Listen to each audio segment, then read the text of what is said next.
Hey everyone, Corey Misko here from Fresh Produce Manufacturing. Today we're going to go over the Chase Bay's E46 power steering kit, the reservoir and cooler, along with installing the products on the car. So the general kit comes with everything that you see here except the wrenches, the Chase Bay's triple baffled reservoir, the fittings that go into the bottom of the reservoir.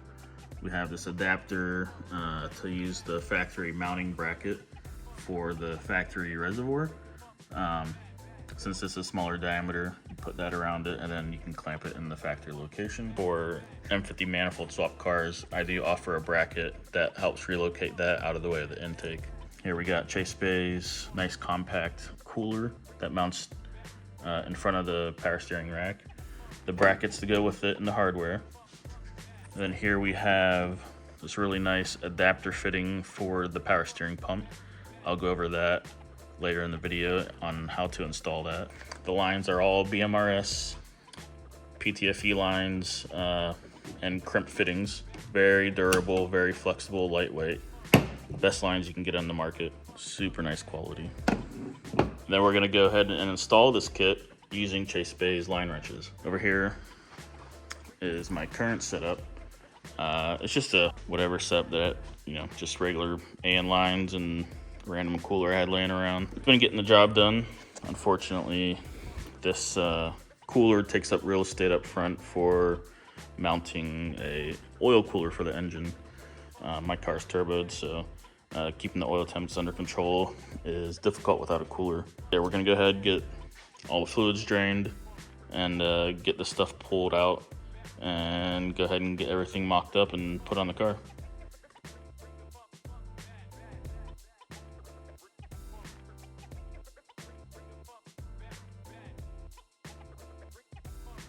So we got the complete power steering system pulled off now. Next thing we're gonna do is put the fittings into the steering rack. There's a 14 mil and a 16 mil in the kit, already on the lines that they go with.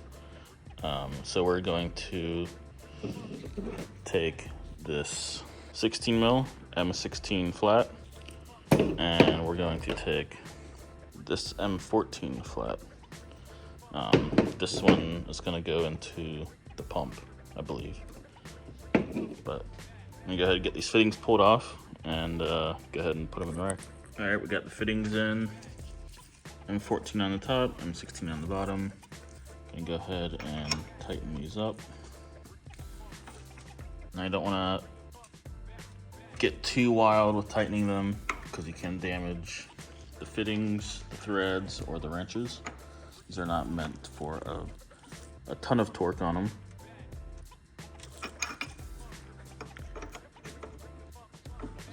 Double check.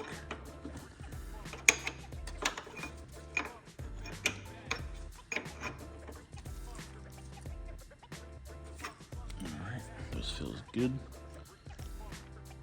Super nice quality Chase Bay's. So now that we're prepped the steering rack, we're gonna go ahead and get the power steering cooler mounted. I already loosened the steering rack mounts. They're gonna go underneath, slide right into the top of the bolts. The brackets are slotted, so super easy to install even if you have the engine in the car. And on the power steering cooler, there's a ton of holes, and basically you want the widest for the brackets. So that one goes on that side, that one goes right there, and it's about 235 millimeter from center to center on the steering rack. And yeah, so use the outermost holes. All right, I got the brackets mounted to the cooler. Nice countersunk hardware. Makes installing these brackets super nice. You don't have to worry about any slop and getting the brackets perfectly squared if the holes are slightly larger. So that makes the install much easier. This left side is gonna hook in first and then swing in.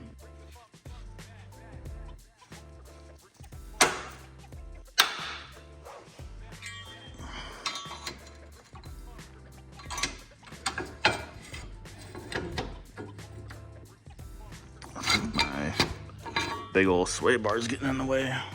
Had to loosen the bolts a little bit more and kind of finesse it in because I have a much larger sway bar than factory, so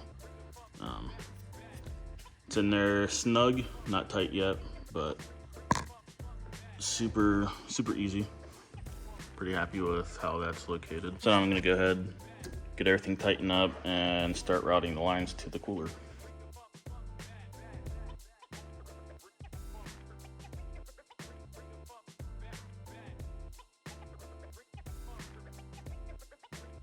All right, so we got the lines mocked up how I want them. This guy with the 45 comes out of here, goes straight into the 16 mil, the M16.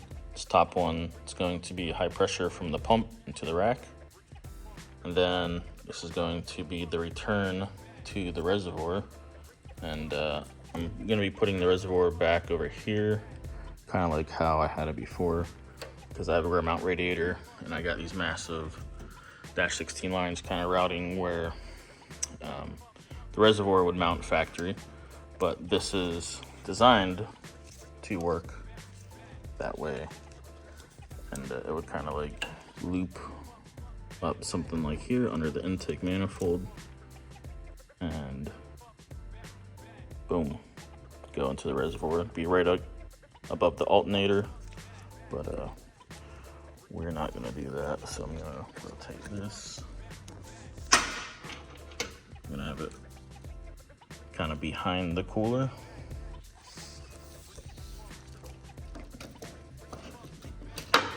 Route it up in there, and that's done.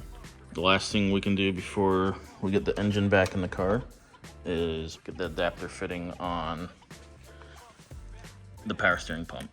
So I'm gonna get this high pressure line off and walk you through how to get that adapter fitting on. So we got the pump out, or the line out of the pump. This is a high pressure out. That's the feed from the reservoir. Before I do anything with this, I want to go ahead and put the fitting in this with a cap on it, just to seal it off, make sure no debris is going to get inside, and nothing's leaking out of both, because I can't really cap this one because of what we got to do to it. But before we put this fitting in, it's got a crush washer like all the other flat to AN adapters. So you just want to make sure you clean the surface really good, because this is a very old pump, and the original fitting seals on the inside. So it's never had anything on the surface of this pump for its entire life of however old this pump is. It's OEM 20 plus years. Clean that real good, otherwise you're going to be very disappointed when all your fittings are leaking because you didn't have a good mating surface for all your crush washers. So I tightened the fitting. It's bottoming out before the crush washers, so I pulled the other M16 to dash 6 fitting out and going to see if there's a difference between these two. I suspect there is. See what happens.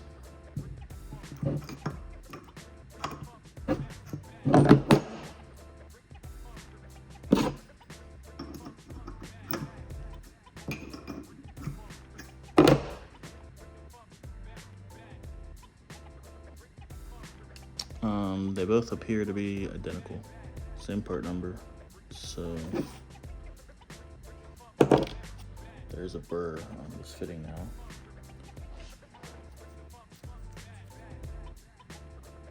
Don't know how that happened, but it wasn't happy unthreading out of it since I tightened it, so I'm gonna have to clean those threads up and see what's going on. So it's time to put the fittings into the pump. This is the Chase Bay's adapter fitting to go inside for the high pressure line. Did some looking, and I believe this kit was designed for the LF20 pump. And this would work if you have the LF20 pump. Now BMW did an update on the pump because they have issues with breaking the shafts in them. And the update was this LF30 pump, which requires a different line, which this fitting will not work if you have an LF30 pump. So I had one of these in stock. It seals internally with this O-ring.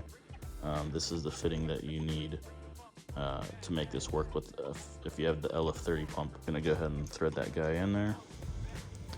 and tighten it once it's on the car. And then for the feed from the reservoir, Chase Bays has come up with this really nice adapter fitting.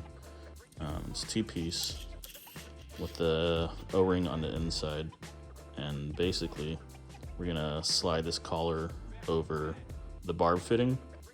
It's tight, so you just kind of gotta walk it on there, and once we tighten the 2 fittings, the O-ring on the inside tightens up and kind of locks it onto the barb of the barb fitting, and this will not be able to pull off and will not leak.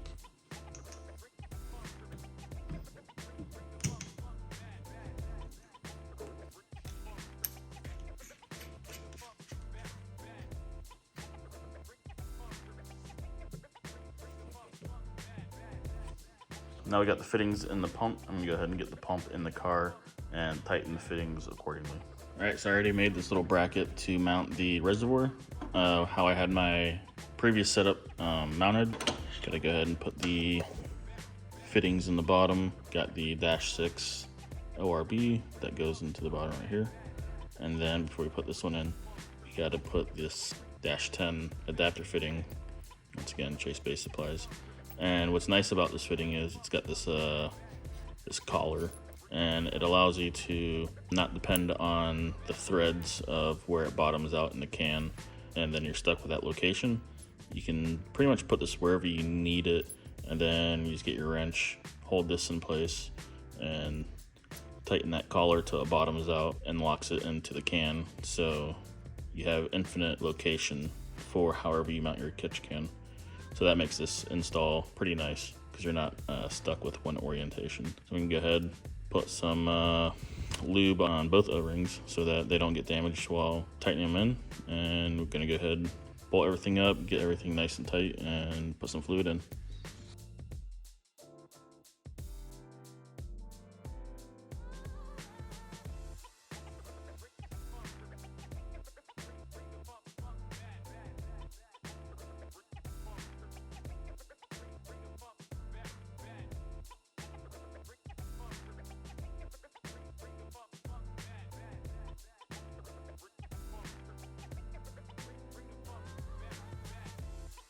All right, so we're finally done with the Chase Bays power steering install kit, the power steering cooler and the reservoir and all the lines.